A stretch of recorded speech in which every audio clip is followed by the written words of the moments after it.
L'chaim, to life, whatever that means. Sitting alone most days and nights for 45 years, it's a concept which largely confuses and often frustrates me. I struggled coming into the world, and goodness knows, after 4 traumatic brain injuries, 10 miscarriages, 1 genetic disorder, physical and mental abuses, and 1 stroke, I've struggled to stay in it. I used to think a definition of life was simply that life begets life. But many miscarriages later, I changed my mind. I fulfilled life's biological technicalities, but to me, life is also that which nourishes one to thrive. It's been much debated since before my birth whether I could ever thrive.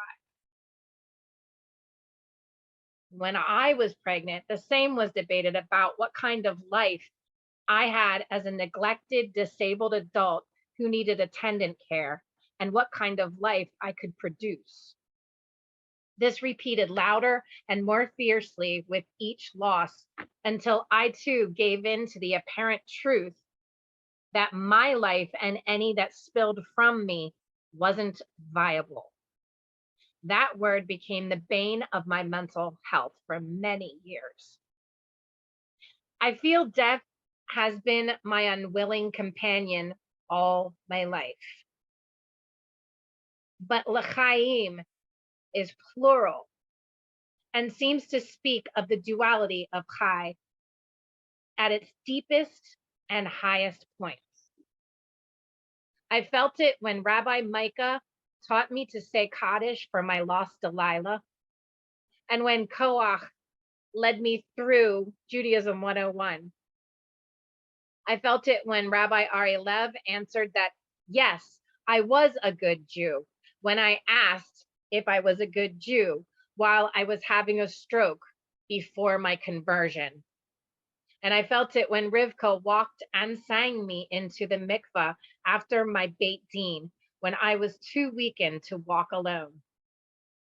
I felt it when Chaya went out of its way to help me connect remotely with our beloved of blessed memory, Tal Chaim, during their last days.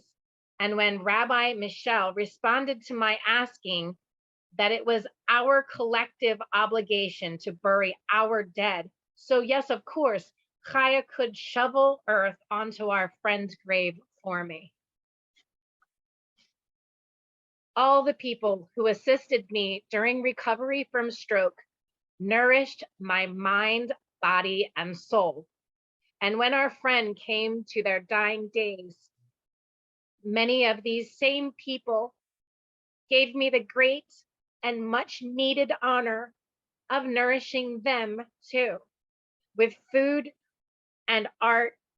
And it was at that time I became full and open to receive the light.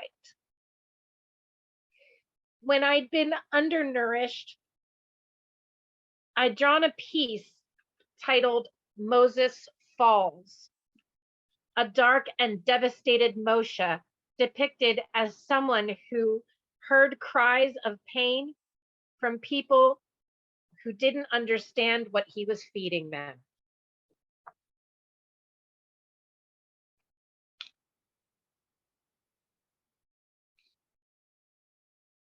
After being received as one who nourishes,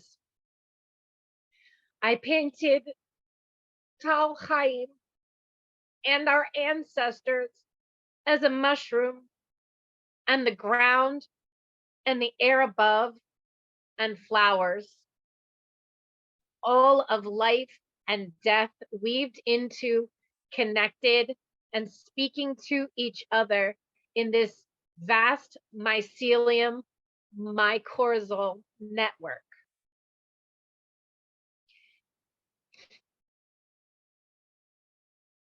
And it is in this in-between space I can say and mean l'chaim.